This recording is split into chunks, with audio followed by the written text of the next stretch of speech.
সাজিদ সে কোথায় আবার পড়ে আসি কর্নার কিক থেকে দেখে নেব কর্নার কিক মারবার প্রত্যয় সেক্ষেত্রে ছুটে গেছে কিন্তু শিপন প্রচুর পরিমাণ দর্শক ছুটে আসে বন্ধুরা অসংখ্য ধন্যবাদ আপনাদের সবাইকে যারা অধীর আগ্রহী খেলাটি উপভোগ করছেন তাদের সবাইকে অসংখ্য ধন্যবাদ জানাচ্ছি কর্নার কিকটা দেখে নেই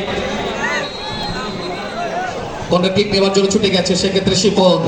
প্রধান ম্যাচ রেফারি আনোয়ার হোসেন তার সাথে রয়েছে দুজন সীমান্তের অতন্ত্র প্রহরী সহকারী ম্যাচ রেফারি হিসেবে দায়িত্ব পালন করছেন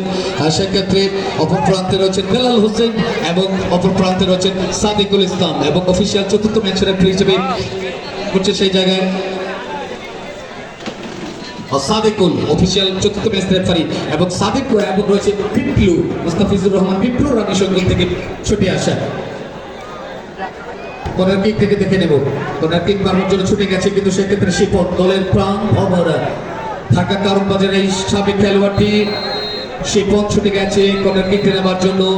আরো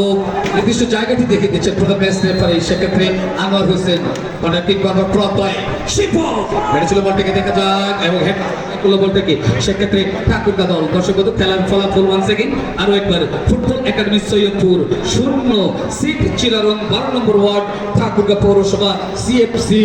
0 এই যখন অবস্থা তখন আবারও মাইক্রোফোনে কণ্ঠস্বরের পরিবর্তন আমন্ত্রণ জানাচ্ছি ঠাকুরগা থেকে ছুটে আসা মির্জা ফরিদকে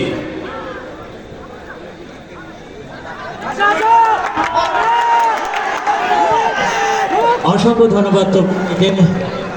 এখন পর্যন্ত কোনো পক্ষই গোল করতে পারেনি দুটি দল শূন্য অবস্থানে